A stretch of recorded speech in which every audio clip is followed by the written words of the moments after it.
Hey, thanks for checking out Nuts and Bolts with Tone. Welcome to my channel. Today we have a 2011 Ford Powerstroke 6.7 liter, and this one here was one that I had previously done the upper oil pan on.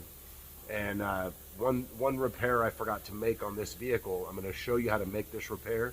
So on these engines, what happens is, and this can be a lot of symptoms with this component failing. So on the driver valve cover is an oil separator PCV box, and what happens is it goes bad and it sucks oil into the intake system. And so that's one problem that it has, is you get all this oil in the intake system. Another thing that will happen when these things go bad is you can get smoking out of the tailpipe. I've replaced one for the tailpipe smoking. And then also you can get a lot of oil leaks, where you have an oil leak and you fix the oil leak and then you have another oil leak. And this is actually a common PCV failure. This happens on European gasoline vehicles, Volkswagens and things like that. You have a bad PCV system, and what happens is it blows out, like, there's some Volkswagens where it'll blow out the rear main seal because of the PCV system is plugged up, and so the crankcase can't vent. So in this one here, I'm going to show you how to replace this PCV box, this oil separator, and how to take care of it.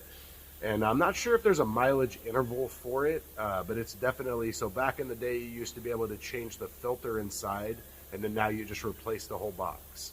So let's get into it. Let me show you how to replace that. Okay, so here we are with the PCV. We are going to be replacing this PCV box. In some I can't remember if it's early or late, you used to be able to open this up and take the filter out and replace the filter. Now you replace the whole box. So there's two O-rings at the bottom. There's two bolts here, a bolt over here, and a studded bolt that goes in at an angle. That's got a wiring harness attached to it, so you got to pop that off. So the first thing you got to do is disconnect this crankcase, the hose here that connects. It connects down here. I already previously took this off because I have the coolant crossover gaskets in service right now, so the intake manifold's off. So this is already off, but all you do is depress the two tabs and twist and pull it off. So the next thing you're going to do is we're going to disconnect the fuel filter. Then we're going to disconnect the fuel filter lines, and we're going to pull the fuel filter and bracket out. All right. So I already have some stuff off of this thing. I'm going to go ahead and just pull this cack tube off just to get it out of the way. But you can see the back side of this PCV chamber here. That's what the back side looks like. Now this PCV chamber, it has your QA codes for your injectors right there. So the sticker is on the box. So we're going to go ahead and get this fuel filter and get these lines disconnected and get that out of here. And then we're going to work on it from there. All right. So to get the fuel filter out, both of these lines disconnect the same way. You just push these two red tabs in, and then they pop out that way. Same thing with the green, pop them up, and this whole line right here just kind of shimmies off together. Take it out. All right. So you got two lines here connected together. You got the fuel line that connects to the return line. So you got to pop this tab out, and then you take this yellow part right here and you push it in, and it depresses the tabs, and then you can take it off of the return line nipple right here. And then you depress these two, and then this comes off the fuel filter. So just disconnect it and get it all separated from each other. And so now you see we have plenty of room to get this fuel filter out. All right, I'm gonna go ahead and disconnect this cack tube to make it easier, and I'll show you the fuel filter, how to get it out. Okay, so technically you're supposed to unbolt this fuel line assembly. I took a couple bolts out and I realized that they probably want me to disconnect it down here. I'm not disconnecting that because then you got to replace seals. So what I did was I went underneath the fuel line with a ratcheting wrench. So you can use whatever. I just got these Oil Tools flex head 120 tooth ratcheting wrenches. So I was able to use the 8mm, and I got it up, and I was able to reach in there with two fingers and loosen it up and get it out. So you have that one. You have a 13mm studded bolt right here. that goes through this fuel line assembly. It goes through the fuel bracket into this. You have one 8mm back there, and you have another 8 right there. And then you can take this whole bracket out. Now you don't have to take the bracket out to do the fuel filter, but you have to take it out to do that box. So I'm replacing the fuel filter, so this is like all kinds of good stuff for me, because I'm gonna be I'm taking everything that's in my way out.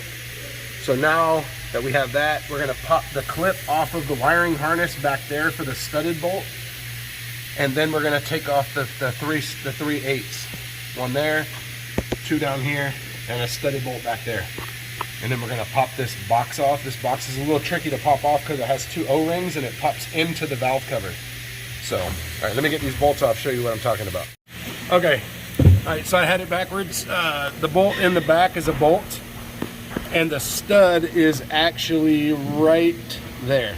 So you gotta undo this clip, you gotta pull the clip off of this, and then you gotta undo the bolt so you can move this fuel line out of the way, because it's underneath. This stud is underneath this fuel line.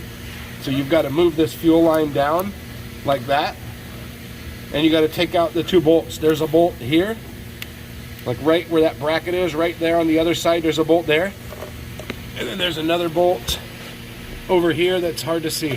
So there's 2 bolts that bolt that fuel line assembly down, and once you get that unbolted, you can pry this fuel line down and come down there with a wobble and a socket and get that studded bolt out. Well, that's how you do it. I had it backwards. All right, let me get this off. Okay, so once you get those bolts out, this thing comes out. Here it is here. You got 2 seals, one there and one there. Now this is an oil separator. So what happens is these things go bad, and then it just pulls the oil through the intake system, and then all kinds of problems from there. So this port here is full of oil. You're gonna need to soak that up and just get this cleaned up real good and get your new box. I'm still waiting on a box, so I'm gonna get this all cleaned up and move on to the next job. Okay, so once you get your new box, now you know what? I wonder if it's because I picked the wrong one. Let me see.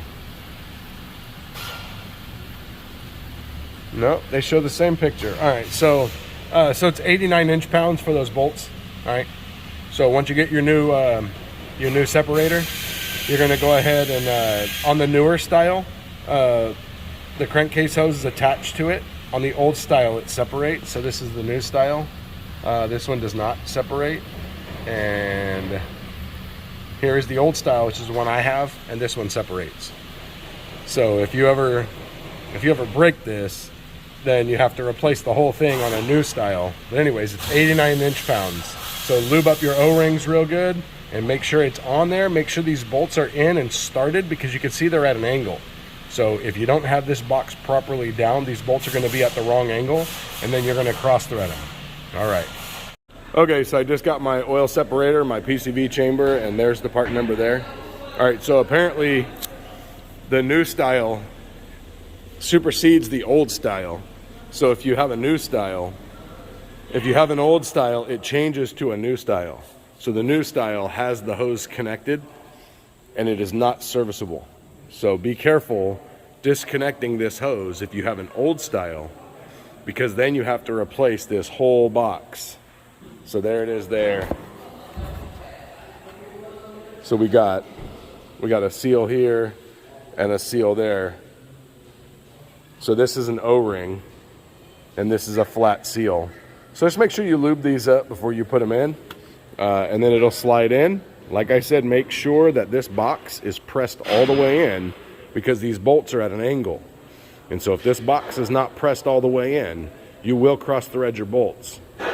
So the bolts should thread in finger tight if you have this box on correctly. So there it is there.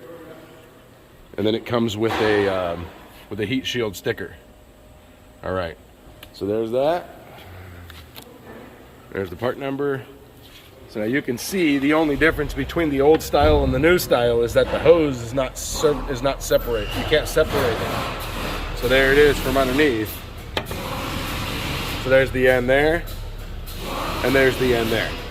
All right, let's get this in. Now this is 89 inch-pounds to tighten this down as well. All right, and then everything is just in reverse. while you're doing this, put a new fuel filter in there while you're at it.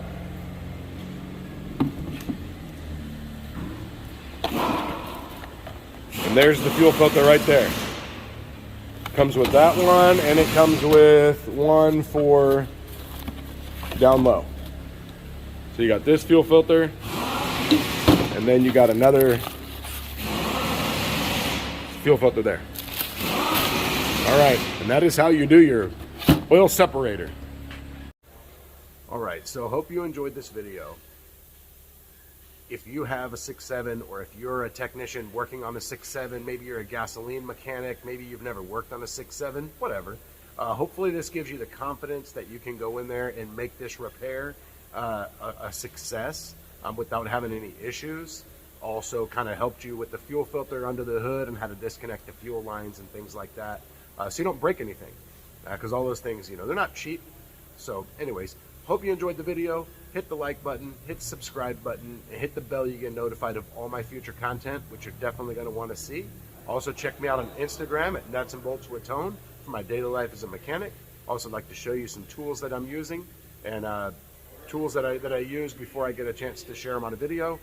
Maybe I'm testing them out to see if I want to make a video about them. So anyways, also check out my merchandise store where you can get yourself a coffee cup or a t-shirt. Thanks for supporting Nuts and Bolts with Tone, and we'll see you next time.